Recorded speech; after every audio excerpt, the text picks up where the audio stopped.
lendemain du 28e sommet de l'Union africaine à Addis Abeba en Éthiopie, d'importantes décisions ont été prises, notamment la réintégration du Maroc au sein de l'UA après 33 ans d'absence. Loin de l'Éthiopie, le gouverneur du district autonome d'Abidjan, ici en Côte d'Ivoire, est sur le terrain. Robert Begré-Mambé est allé visiter les travaux de bitumage des voiries d'Abidjan lancés dernièrement par le président de la République, Alassane Ouattara. Aux États-Unis d'Amérique, Donald Trump a limogé la ministre par intérim de la Justice qu'il accuse d'avoir trahi le département de la Justice. Mesdames et messieurs, bonsoir. Merci de regarder le journal de RTI 1. Commençons tout de suite par les images de l'arrivée du vice-président ivoirien Daniel Kablan-Duncan est de retour à Abidjan. Il revient d'Addis Abeba en Éthiopie où il a pris part au 28e sommet de l'Union africaine. Il a été accueilli, comme vous le voyez dans les images, à son arrivée cet après-midi par le Premier ministre Amadou Gon Coulibaly et des membres du gouvernement. Sur place à Addis Abeba, d'importantes décisions ont été prises, notamment la réintégration du Maroc au sein de l'UA après 33 ans d'absence. Le Cadien Faki Mahama a été élu à la tête de la commission de l'Union africaine en remplacement de la sud-africaine de la Mini Zuma. Le vice-président Daniel Kablan-Duncan s'est adressé à la presse à son arrivée à Abidjan. Il a fait le point de son séjour à Addis Abeba, marqué par les travaux du 28e sommet de l'UA et d'autres rencontres qu'il a eues sur place. Nous écoutons le vice-président ivoirien. Dans les rencontres, on a notamment vu M. Auré Sylvain, qui est le président de la Cour des droits de l'homme d'Afrique, donc à Addis Abeba, et qui était un Ivoirien d'ailleurs, et qui a indiqué qu'il souhaitait venir ici, en Côte d'Ivoire, pour organiser, avec le monde judiciaire ivoirien, une grande rencontre au niveau international, ici à Abidjan, au mois de novembre 2017. Nous avons aussi rencontré les responsables du MAEP, qui est le mécanisme africain d'évaluation par les pairs, rencontre qui nous a permis aussi là de nous entendre avec eux sur une rencontre qui pourrait avoir lieu ici à Abidjan aussi, probablement au mois de novembre, peut-être en marge des réunions concernant la rencontre Union européenne-Afrique, le sommet. Et enfin, nous avons rencontré Neven Imissa, qui est le commissaire européen en charge de la coopération internationale et développement. Et vous savez, chaque fois qu'on le voit donc à la réunion, nous faisons un peu le point de la coopération, à la fois au niveau du développement, financement et développement en Côte d'Ivoire, mais aussi les problèmes de migration, les problèmes de gouvernance. Et ce qui nous a frappé, c'est le fait qu'ils aient indiqué que la Côte d'Ivoire, je crois que le rare pays qui bénéficie des fonds de l'Union européenne. Nous avons parlé avec eux aussi des problèmes relatifs au sommet entre l'Union européenne et l'Afrique. Il y a 27 pays européens en principe qui vont participer à cette rencontre et 55 puisque maintenant le Maroc est membre maintenant de l'Union africaine qui auront lieu donc ici au mois de novembre 2017. En ce qui concerne les discussions préalables donc au sommet, il y a eu les rencontres particulières du MAEP dont j'ai parlé tout à l'heure, mais aussi et surtout la présentation du rapport fait par le président Kagame relatif à la restructuration de l'Union africaine. Il s'agit d'un dossier vraiment très important, à la fois au niveau de l'organisation, l'institution de l'Union africaine. Les gens souhaiteraient réellement rendre l'institution beaucoup plus efficace, moins lourde dans son fonctionnement, mais aussi assurer le financement de l'institution endogène. En 2014, il y avait un budget de 308 millions de dollars. En 2017, il y a un budget de 439 millions de dollars. C'est une augmentation très forte, mais quelquefois on ne sait pas à quoi ça sert suffisamment. Et les gens indiquaient aussi qu'il y a 1500 résolutions qui ont été prises par, disons que l'UA, mais quand on demande de faire un peu le point de ce qui a été appliqué sur le terrain, on n'avait pas donc de résultats. Donc les présidents avaient demandé à Kigali, en juillet 2016, que le président Kagame fasse ce rapport qui a donc été présenté et adopté et qui permettrait d'abord d'assurer un autofinancement par, disons que, les États. 0,2% des importations seront consacrées au financement de l'Union africaine. Mais les estimations indiquent qu'on pourrait avoir à peu près entre 1 et 1,3 milliard de dollars Cet argent dépasse donc le budget actuel. Mais il faut éviter qu'il y ait des surdépenses. Dans ces conditions, il y a des mécanismes à faire pour que l'argent soit conservé donc quelque part. Voilà, ce sont ces questions-là qui ont été discutées à ce niveau. Alors rapidement, en ce qui concerne la conférence elle-même, je pense que vous avez eu les principales décisions. D'abord, le président Alpha Condé a été élu par ses pairs comme président de l'UA, en remplacement du président donc, du Tchad. Et en ce qui concerne le président de la commission, c'est le Tchad qui a vu son ministre, le ministre Mahamat Moussa Faki, qui a donc été élu comme président de la commission. Et le vice-président aussi est élu, c'est le Ghanéen qui a donc été élu, disons Thomas Kwasi Karté, qui a donc été élu comme vice-président. Mais l'un des dossiers les plus importants, c'était le dossier donc, du Maroc, qui voulait donc revenir donc, au niveau de l'Union africaine. C'était un membre fondateur de l'OUA, comme chacun sait. Et bon, ça fait l'objet de longues discussions. 39 interventions. Je pense qu'un certain nombre de pays ont bien soutenu cette, disons que demande du Maroc. Au final, le Maroc sera donc le 55e État membre de l'Union africaine. Les différents ministres ont travaillé fortement, à la fois officiellement et dans les couloirs, pour faire un peu les jonctions avec les ambassadeurs à Genève, à New York et bien sûr à Addis Abeba. Et vraiment, c'était d'excellentes réunions. Il est beau le jour où l'on rentre chez soi. L'Afrique est ma maison et je vous retrouve avec bonne déclaration à la tribune de l'UA du roi du Maroc à la cérémonie de clôture du 28e sommet aujourd'hui à Addis Abeba. Le royaume chérifien marque ainsi son grand retour au sein de l'organisation après 33 ans d'absence. Le roi Mohamed VI a été chaleureusement accueilli par ses pairs. Retour sur les temps forts de cette cérémonie de clôture avec notre envoyé spécial, Jérôme Kofi Aboulin. À cette cérémonie de clôture des travaux de la 28e conférence des chefs d'État et de gouvernement de l'Union africaine, c'est le ministre ivoirien des Affaires étrangères, Marcel Amontano, qui a assisté au nom de la Côte d'Ivoire. Cérémonie marquée entre autres par le discours du roi Mohamed VI pour se féliciter du retour du royaume à l'Union africaine après plusieurs années d'absence. Pour le souverain chérifien, le Maroc ne peut jamais avoir raison de la famille qu'est l'Afrique. Il est l'heure de rentrer à la maison, moment où le royaume compte parmi les nations africaines les plus développées et où une majorité de pays membres aspirent à notre retour, nous avons choisi de retrouver la famille.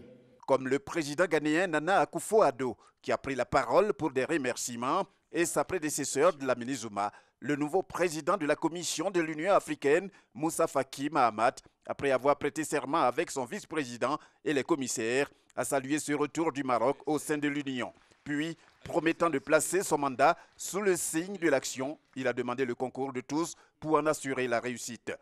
Le président guinéen Alpha Condé, nouvellement élu président de la conférence, s'est aussi félicité non seulement de ses retours du Maroc à l'Union africaine, mais aussi de la réussite du sommet d'Addis Abeba. Avant de déclarer clos les travaux, il a indiqué que c'est le panafricanisme qui régnait dans toute sa splendeur.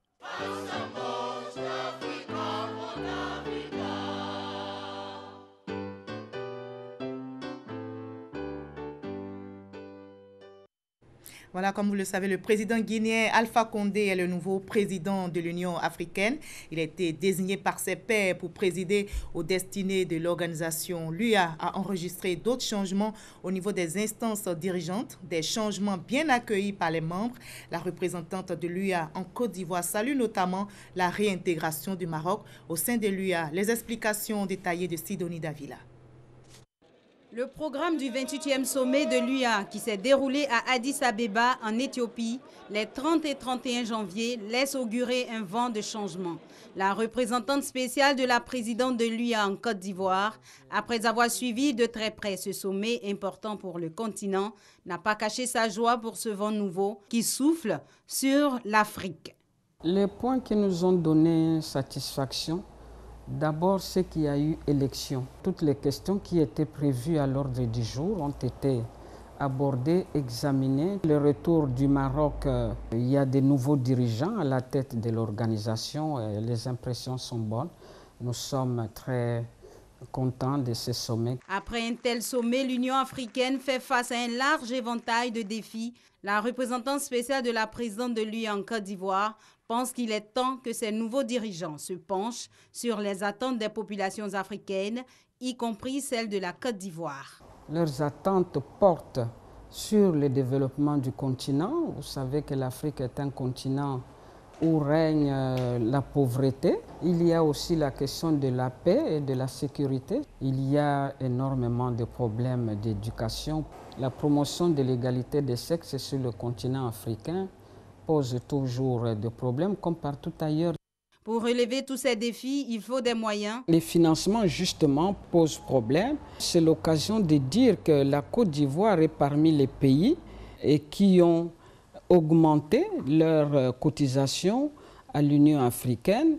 La Côte d'Ivoire peut bénéficier à travers la mise en œuvre de l'agenda 2063, qui est la vision de ce que sera le continent d'ici un siècle après la création de l'organisation. Les bureaux de l'Union africaine ont été ouverts en Côte d'Ivoire en 2003, une présence qui est également bénéfique au pays.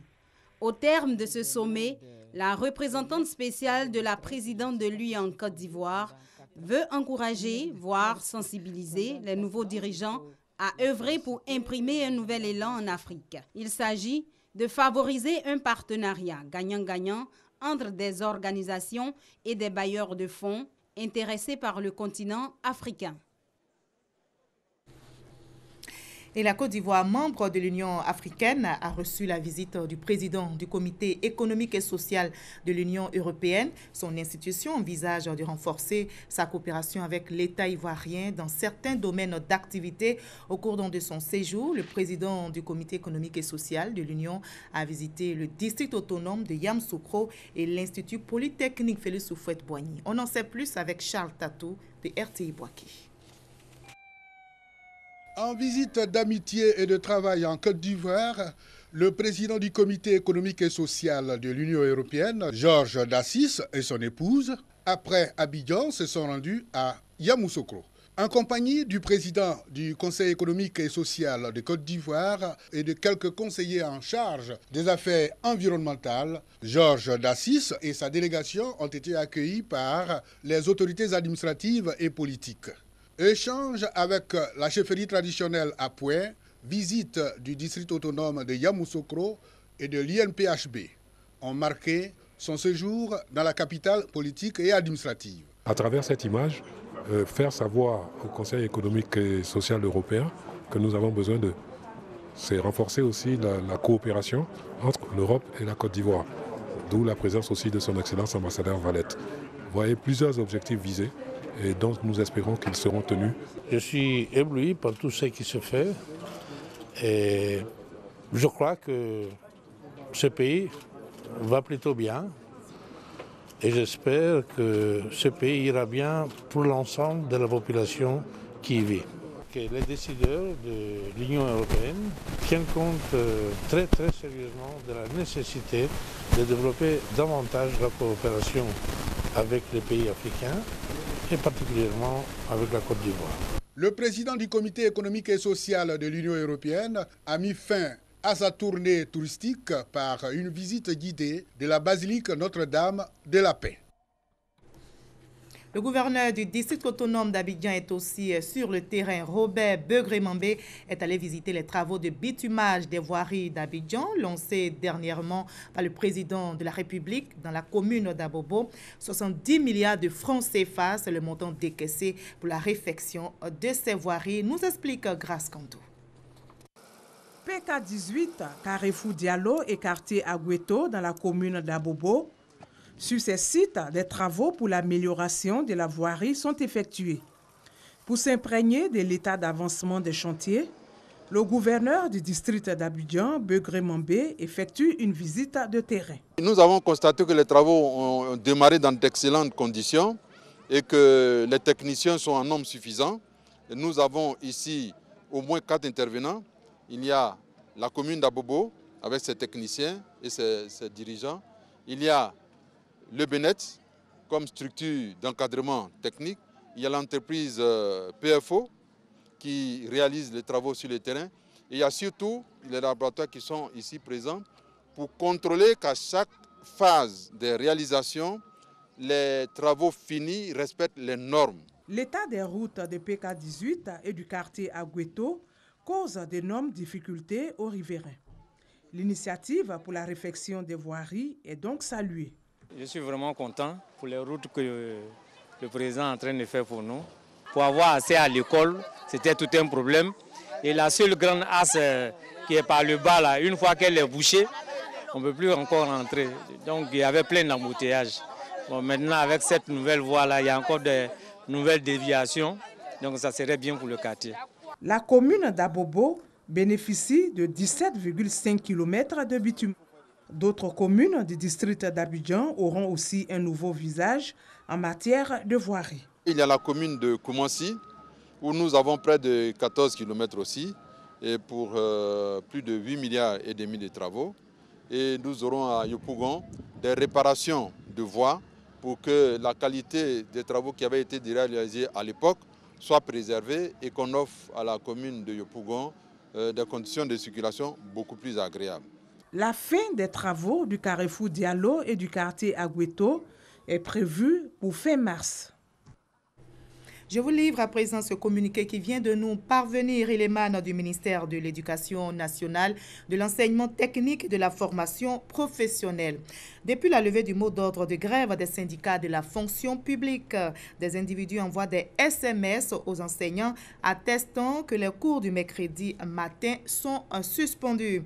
Le ministère de l'Éducation nationale rassure la population et rappelle aux enseignants, aux élèves, aux parents d'élèves ainsi qu'à l'opinion nationale et internationale que ces allégations sont fausses et que la mesure d'instauration des cours du mercredi matin demeure en vigueur.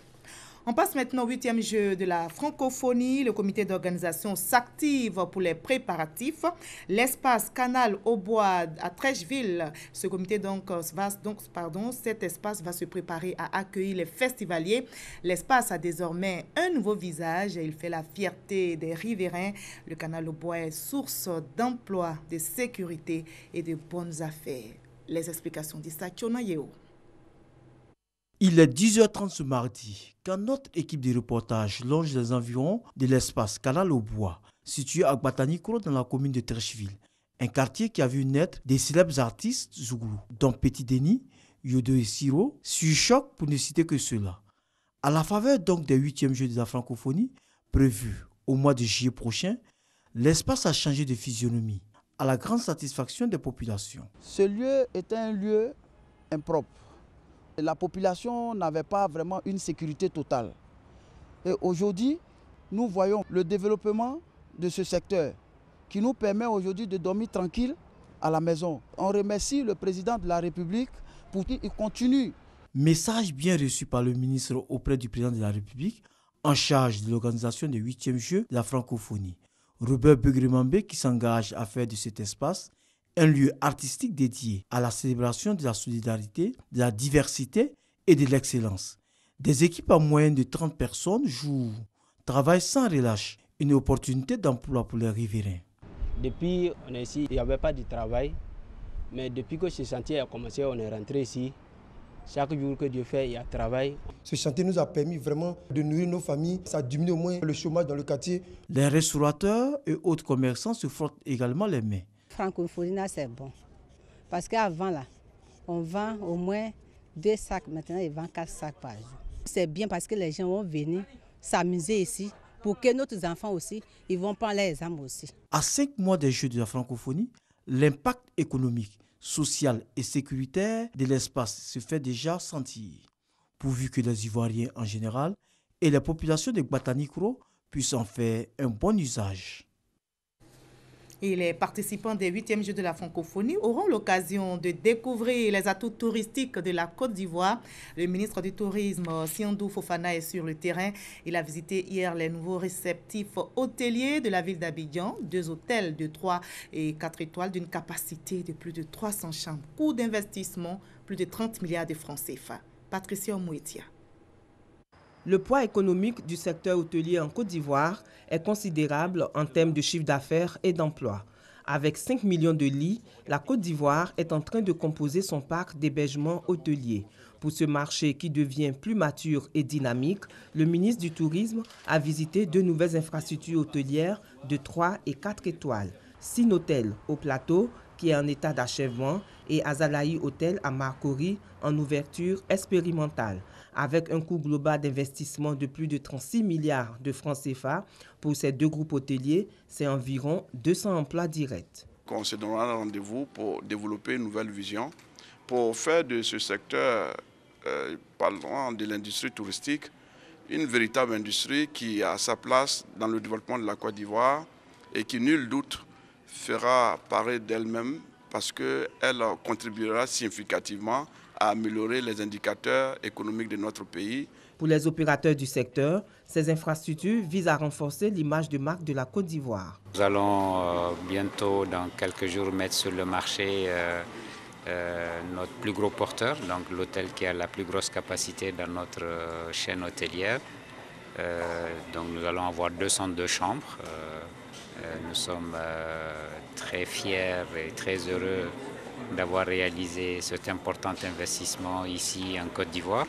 De janvier à septembre 2014, la Côte d'Ivoire a enregistré plus de 470 000 touristes internationaux. Ils ont réalisé 1 678 000 nuitées sur la période 2011-2014.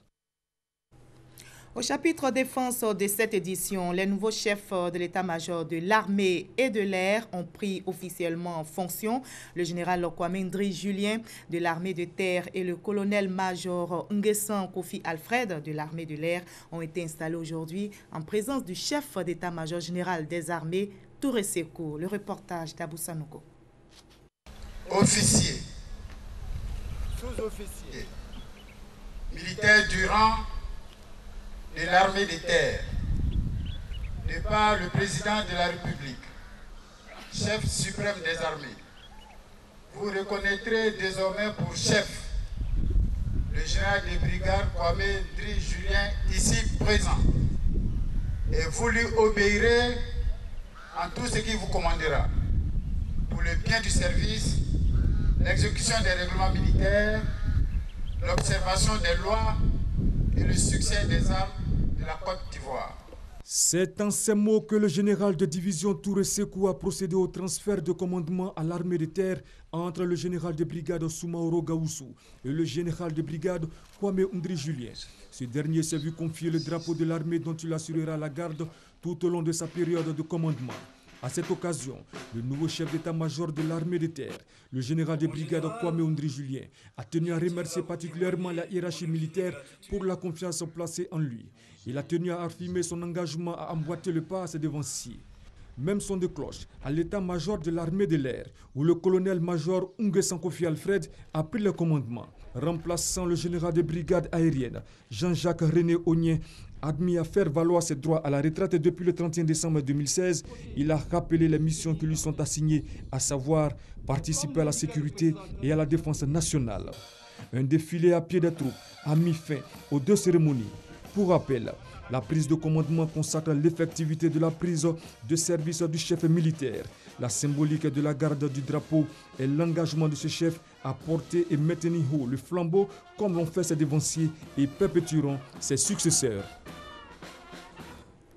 Le ministre auprès du président de la République chargé de la défense communique les candidats au concours d'entrée dans les écoles de gendarmerie session 2016 sont informés que les résultats de la sélection sont disponibles.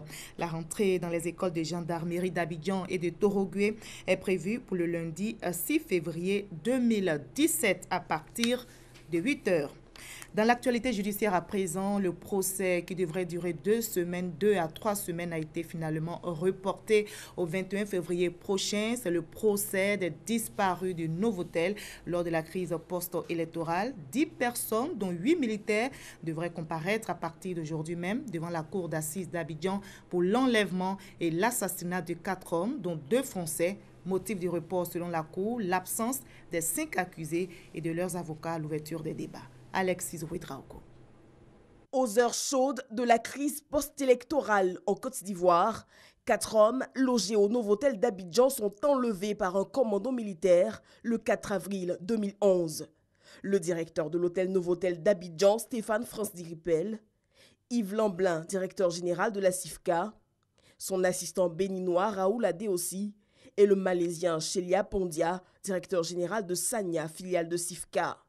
Selon l'acte d'accusation, 5 des 10 accusés, dont le général Bruno Dogboblé qui commandait la garde républicaine, sont poursuivis pour séquestration et assassinat, les autres pour enlèvement et disparition de cadavres. Les attentes sont multiples.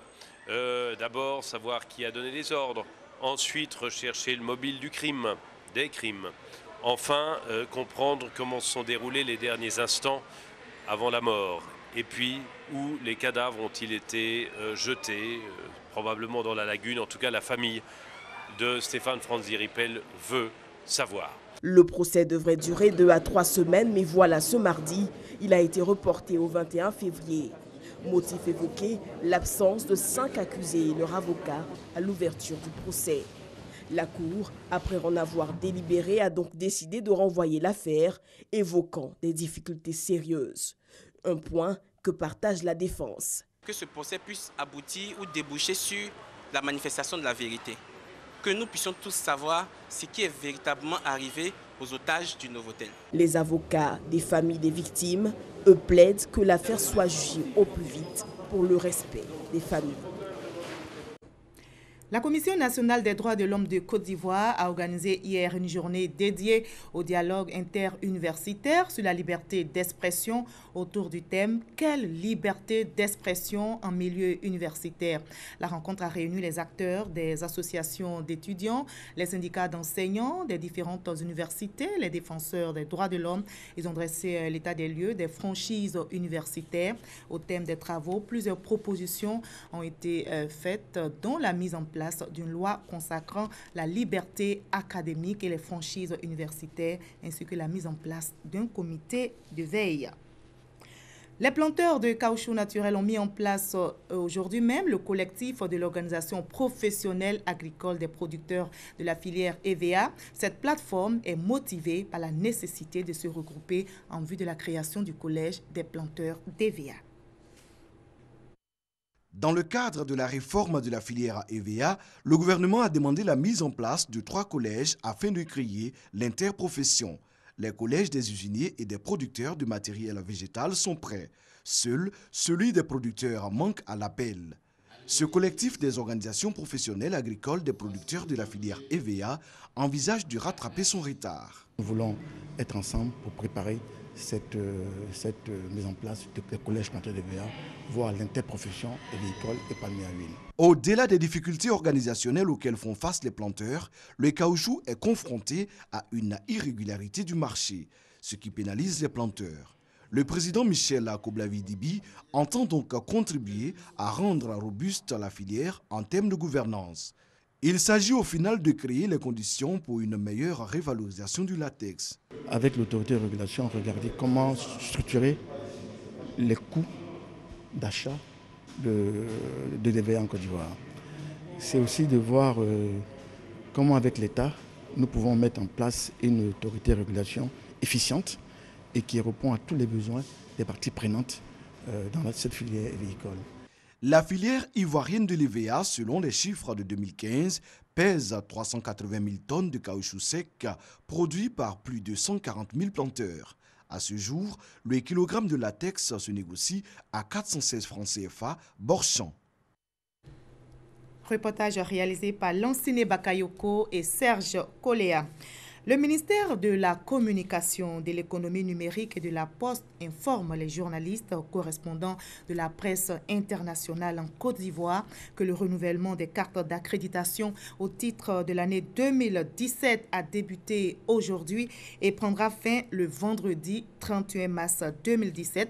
Les journalistes concernés sont invités à retirer la liste des pièces à fournir à la sous-direction des affaires extérieures, 6 au plateau, cité administrative, tous ces 21 21e étage, porte numéro 28. On passe maintenant au reste de l'actualité. Pour cela, je vous conduis au Canada, en Turquie. Mais commençons par les États-Unis d'Amérique, où Donald Trump a limogé la ministre par intérim de la Justice qui l'accuse d'avoir trahi le département de la Justice. Michel Digri. Le président américain Donald Trump a limogé la ministre de la Justice par intérim qui refusait l'application de son décret limitant l'immigration, alors que la vaste polémique suscitée par cette mesure se poursuit aux États-Unis et à l'étranger. En remplacement de Sally Yates, le nouveau locataire de la Maison-Blanche a nommé le procureur fédéral Dana, qui s'est empressé de prendre le contre-pied de sa prédécesseur en déclarant qu'il ferait appliquer le décret à polémique. Le procès de 270 personnes accusées d'avoir pris part à la tentative de putsch en juillet dernier en Turquie est à son deuxième jour d'audience. Ouvert hier lundi à Izmir dans l'ouest du pays, les prévenus sont jugés en outre pour tentative de renversement de l'ordre constitutionnel. Ils risquent chacun jusqu'à 2 peines de prison à vie. Et puis au Canada, un étudiant de 27 ans a été arrêté et inculpé pour l'attaque contre une mosquée. L'enquête après le massacre qui a fait 6 morts a permis l'arrestation de Alexandre Bissonnette, étudiant en sciences politiques. Il est accusé d'avoir tué par balle 6 fidèles dans le centre culturel islamique de Québec. La fusillade a également fait 8 blessés, dont 5 étaient ce lundi dans un état critique. En sport, football, CAN 2017, après les victoires de l'Égypte et du Ghana dimanche dernier, les affiches des demi-finales sont connues. Le Burkina Faso affrontera l'Égypte demain mercredi 1er février à Libreville. Le lendemain, jeudi 2 février, le Cameroun sera opposé au Ghana à Franceville. Merci de votre aimable attention.